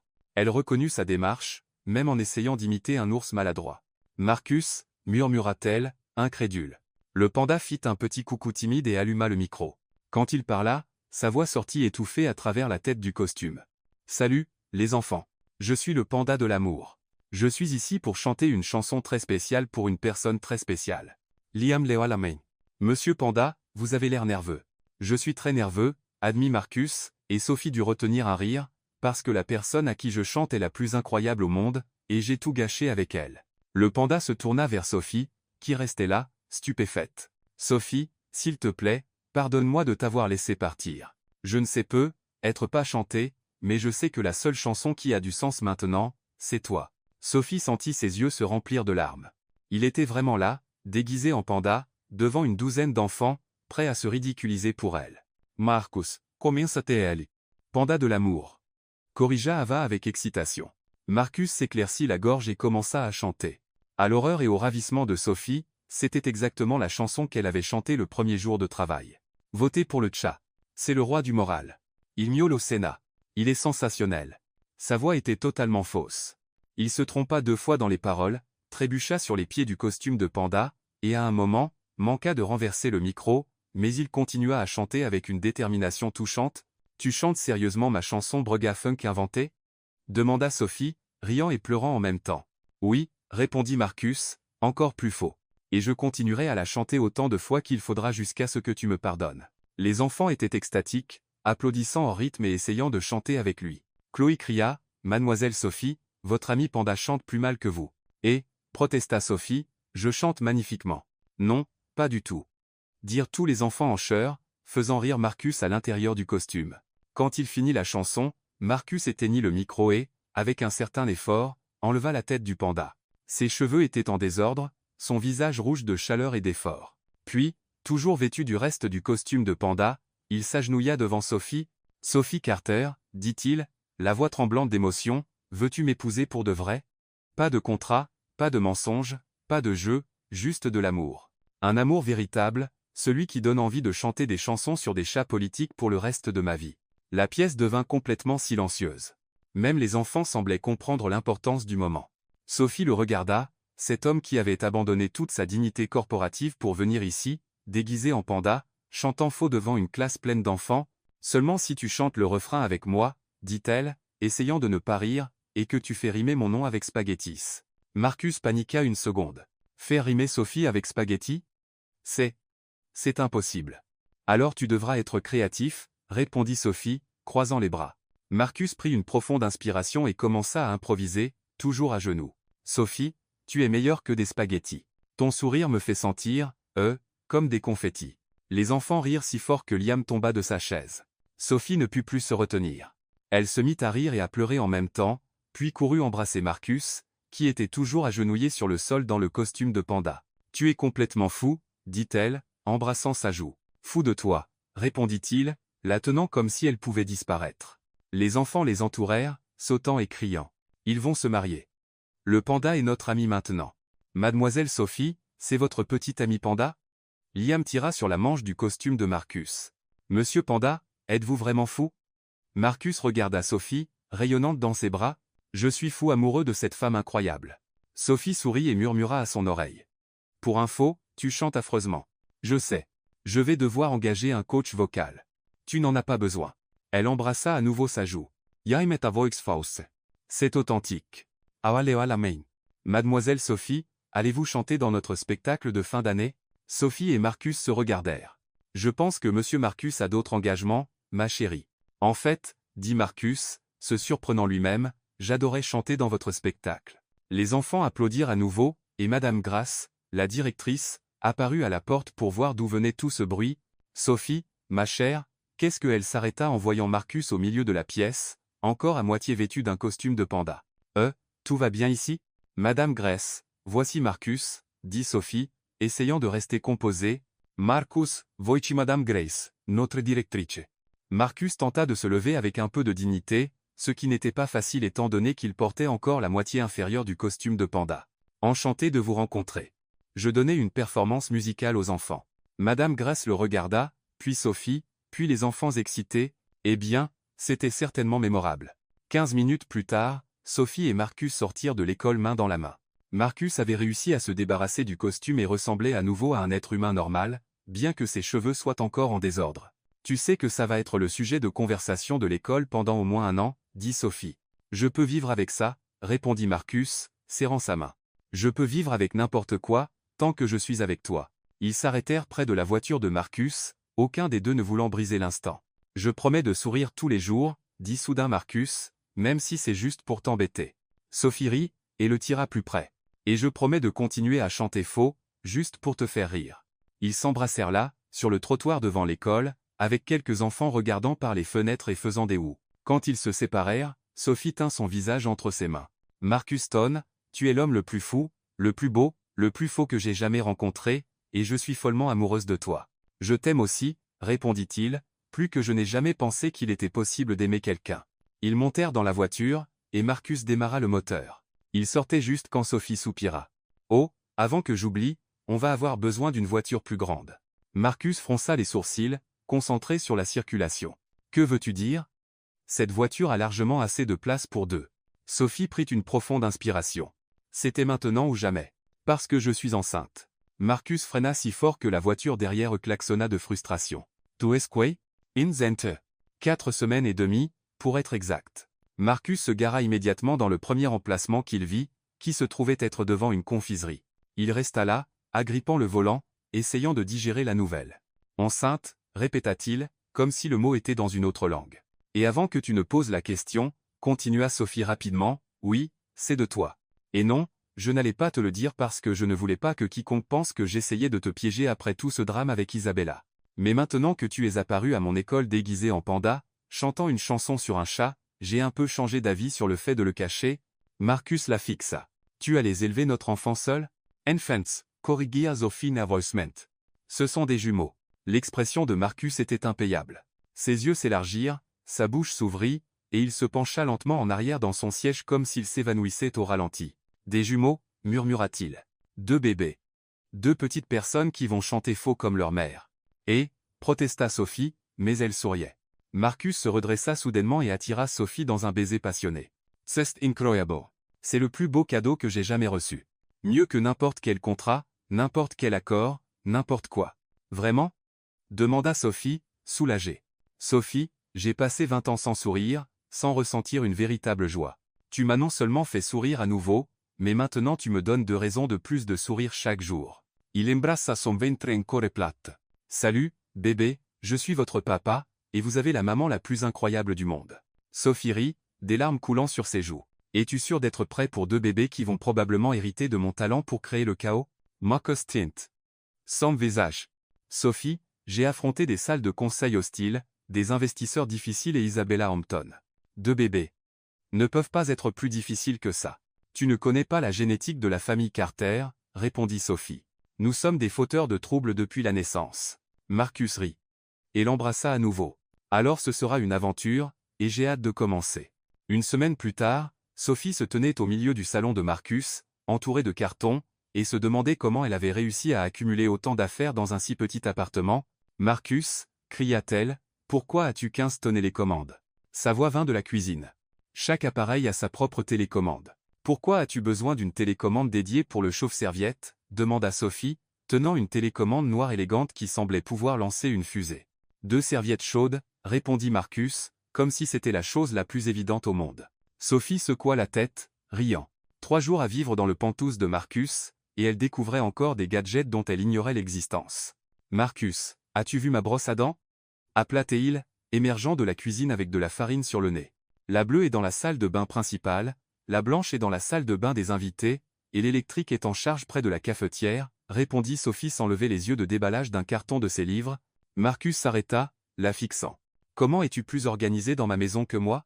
C'est un don, haussa-t-elle les épaules, avec mon talent pour retrouver tes chaussettes perdues. » Ce soir-là, ils avaient un dîner important. Marcus avait insisté pour cuisiner pour ses parents lui-même, ce que Sophie trouvait à la fois attachant et potentiellement désastreux. « Marcus, es-tu sûr de pouvoir gérer une lasagne ? » demanda T.L., le regardant lutter avec une boule de pâte qui semblait avoir une vendetta. « Absolument, » dit-il, de la farine saupoudrant maintenant ses cheveux, comme de la neige. Les tutoriels YouTube sont pratiquement une formation Michelin. « Ouhon !» Sophie trempa une cuillère dans la sauce qu'il remuait. « Chérie, tu as utilisé du sucre au lieu du sel. » Marcus se fijait. « Pas possible. » Et ceci, elle pointa le pot d'épices, c'est de la cannelle, pas de l'origan. Il regarda les pots comme s'il l'avait trahi. « Comment le sais-tu ? » Parce que j'ai des papilles gustatives, et ta lasagne a le goût d'une pizza dessert. 2 heures plus tard, quand Margaret et Edward Stone arrivèrent, la cuisine ressemblait à un champ de bataille, mais le dîner fut sauvé grâce aux ajustements rapides de Sophie. « Marcus, chéri, » dit Margaret, embrassant sa joue, « quelle odeur délicieuse. » Pour être honnête, Sophie a sauvé le repas, admit Marcus, enlevant de la farine de sa chemise. J'ai failli servir une lasagne à la cannelle. Edward gloussa. Au moins, tu as essayé. Ta mère a passé des décennies à essayer de m'apprendre à cuisiner, et je brûle encore le pain. Comment brûles-tu du pain ? Demanda Sophie, sincèrement curieuse. Je me distrais, et le grille-pain devient une expérience scientifique, dit Edward avec un sourire. Sophie lança un regard à Marcus. Ça explique l'héritage culinaire de votre famille. Le dîner se déroula sans accroc, avec une conversation aussi chaleureuse que la lasagne maintenant correctement assaisonnée. Margaret bombarda Sophie de questions sur son enfance, son enseignement musical et ses projets. Edward, plus réservé, posait des questions réfléchies mais montrait son approbation par des sourires discrets. « Sophie, ma chère, dit Margaret, coupant sa lasagne, tu as apporté une étincelle à Marcus que nous n'avions pas vu depuis des années. »« Maman, murmura Marcus, les joues rougissant. C'est dry, insista Margaret. Il m'a appelé la semaine dernière pour partager une blague que tu lui as racontée. Une blague? Edward haussa un sourcil. Marcus ne fait pas de blagues. Sophie rougit. Ce n'était pas grand-chose. Elle a dit que je suis comme un GPS, expliqua Marcus, un sourire au coin des lèvres. Je connais toujours la destination, mais je ne profite jamais du voyage. Edward éclata de rire. C'est parfait. Pendant le dessert, une tarte achetée en magasin que Sophie avait sagement insisté pour avoir. Marcus et Sophie partagèrent leurs grandes nouvelles. Nous avons quelque chose à vous dire, commença Marcus, la voix un peu tremblante. Margaret laissa tomber sa fourchette. Vous fixez une date de mariage? Je le savais. En fait, dit Sophie, serrant la main de Marcus, nous allons nous marier, mais il y a plus. Plus? Edward se pencha avant. Marcus prit une profonde inspiration. Vous allez être grands-parents. Margaret poussa un cri qui aurait pu briser du verre. Un bébé. Edward, nous allons être grands-parents. Des jumeaux, ajouta Sophie, souriante. Margaret faillit renverser sa chaise d'excitation. Des jumeaux. Comme Ethan et Marcus. Oh, c'est le destin. Elle se mit à faire les 100 pas, agitant les mains. Je vais devoir redécorer les chambres d'amis. 2 berceaux, 2 sièges auto, 2 fois plus de grenouillères. Margaret, dit Edward, riant, ils ne sont pas encore nés. Exactement. Je dois me préparer maintenant. Sophie, prends-tu des vitamines prénatales? Manges-tu assez de légumes verts? Vas-tu régulièrement chez le médecin? Maman, tenta d'intervenir Marcus. Et les noms? Continua Margaret, imperturbable. Avez-vous pensé aux noms? Pas de bêtises à la mode, s'il vous plaît. Être Henry et Hélène, ou James et Jane? Margaret, dit Edward doucement. Oh, et je leur apprendrai le violon. Déclara Margaret. Et Sophie, tu leur apprendras à chanter. Ils seront des prodiges musicaux. Sophie regarda Marcus, amusée. Je pense que nous avons libéré Mamie Zilla. Marcus hocha la tête, souriant. Margaret finit par s'asseoir, encore vibrante d'excitation. Je suis désolée, je suis juste. J'ai rêvé de petits-enfants pour toujours. Pas besoin de s'excuser, dit Sophie chaleureusement. C'est beau à quel point tu les aimes déjà. Edward se leva et serra Sophie dans ses bras. Bienvenue dans la famille, officiellement. 2 semaines plus tard, c'était leur jour de mariage. Sophie avait insisté pour une cérémonie en plein air dans le parc de Prospect, avec les enfants de l'école communautaire chantant dans la chorale. Un parc public? Avait demandé Margaret, perplexe. Nous pourrions réserver la grande salle de bal du Plaza. Le parc, dit Sophie fermement. Avec les enfants qui chantent, un pique-nique après, et sans prétention. Maintenant, derrière un bosquet d'arbres servant de vestiaire improvisé, Sophie ajustait sa robe blanche simple élégante, mais indéniablement elle. Mademoiselle Sophie. Liam courut vers elle, son petit costume légèrement de travers mais adorable. Nous sommes prêts à chanter. Parfait, mon chéri. Dit Sophie. Quand j'atteindrai l'hôtel, vous commencerez la chanson que nous avons répétée. La chanson d'amour. Cria Chloé, rejoignant les 11 autres enfants de la chorale. Sophie avait écrit une chanson spéciale pour la cérémonie, mêlant son style excentrique à une émotion sincère sur le fait de trouver l'amour au milieu du chaos de la vie. Émilie arriva, rayonnante dans sa robe de demoiselle d'honneur. Sophie, c'est l'heure. Sophie prit une profonde inspiration. Comme Comme le rêve le plus fou de Marcus, dit Émilie. J'espère bien. Je commence à m'attacher à son sourire maladroit maintenant. La musique commença pas une marche traditionnelle, mais la composition de Sophie, jouée par un quatuor à cordes et chantée par les enfants, tu es arrivé comme une surprise au milieu de ma chanson fausse. Sophie marcha dans l'allée de chaises, ses yeux fixés sur Marcus à l'autel. Il était impeccable dans son smoking, mais c'était son sourire larmoyant qui captura son cœur. Tu es magnifique, murmura-t-il alors qu'elle l'atteignait. Tu n'es pas mal non plus, répondit-elle, ajustant sa cravate avec un sourire. Margaret était assise au premier rang, essuyant ses yeux. Edward était à côté d'elle, filmant avec son téléphone. Derrière eux se trouvaient des collègues de l'entreprise, des amis du quartier et Madame Grèce de l'école. Le pasteur, un homme chaleureux que Sophie connaissait par l'école, commença. Nous sommes ici pour célébrer Sophie et Marcus, la preuve que les opposés s'attirent. La foule rit doucement. Sophie, Vos vœux? Invita le pasteur. Sophie prit les mains de Marcus. Marcus Stone, quand nous nous sommes rencontrés, tu étais comme une statue grognon en costume. Mais j'ai trouvé un homme doux, discrètement drôle, qui porterait un costume de panda par amour.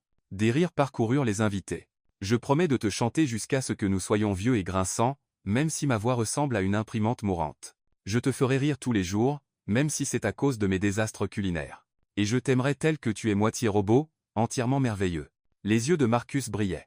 Sophie Carter, tu as débarqué dans ma vie avec une chanson sur des chats politiques et tu as bouleversé mon monde. Tu m'as montré que rire n'est pas une trahison, que la joie n'est pas une faiblesse, et que les meilleures choses viennent dans des paquets chaotiques. Il prit une inspiration. Je promets de sourire tous les jours, même si c'est juste pour te voir lever les yeux au ciel. Je soutiendrai tes rêves fous, tes chansons idiotes et ton talent pour surnommer les manias. Et je t'aimerai, toi et nos enfants, de tout ce que j'ai. Les alliances? Demanda le pasteur. Liam sprinta avec les alliances sur un coussin mais trébucha, manquant de les faire tomber. Sophie et Marcus rirent, et Marcus l'aida à se relever. Ça arrive au meilleur d'entre nous, petit, dit-il, ébouriffant les cheveux de Liam. Ils échangèrent les alliances, promettant d'aimer dans la joie et la peine, la richesse et la pauvreté, la santé et la maladie. Je vous déclare mari et femme, dit le pasteur. Marcus, embrassez votre épouse. Le baiser déclencha des applaudissements, des acclamations des enfants et des sifflets des collègues. À la réception pique-nique, Marcus choqua tout le monde en dansant maladroitement, mais avec entrain chantant faux avec Sophie et trébuchant pendant leur valse, manquant de renverser la moitié des invités. Il n'a plus peur de paraître ridicule, murmura Margaret à un invité. Sophie a ramené mon fils. Alors que le soleil se couchait, Sophie lança le bouquet par-dessus son épaule. Émilie plongea, mais il atterrit dans les mains de Madame Grace, qui rougit furieusement. Sous un arbre, Sophie et Marcus regardaient les enfants jouer. Alors, Madame Stone, dit Marcus, comment ça fait d'être marié? Pareil, mais avec de meilleurs bijoux, taquina Sophie. Et toi, Monsieur Stone? Plus heureux que je ne l'ai jamais cru possible. Sophie sentit un frémissement dans son ventre de petits coups. Marcus, dit-elle, guidant sa main vers son ventre. Ses yeux s'élargirent. Il donne des coups. Je les sens tous les deux. Sophie rit de son expression émerveillée. Il danse probablement sur la playlist de notre mariage. Marcus embraça son ventre. Salut, bébé, aujourd'hui était épique. Vous avez la maman la plus cool du monde. Sophie prit son visage dans ses mains. Et le papa le plus aimant de l'univers. Alors que le soleil disparaissait sous l'horizon, Sophie et Marcus restèrent là, souriant, sentant leurs jumeaux bouger, entourés de leur improbable famille d'amis et d'enfants. Pour la première fois depuis toujours, tout était exactement parfait.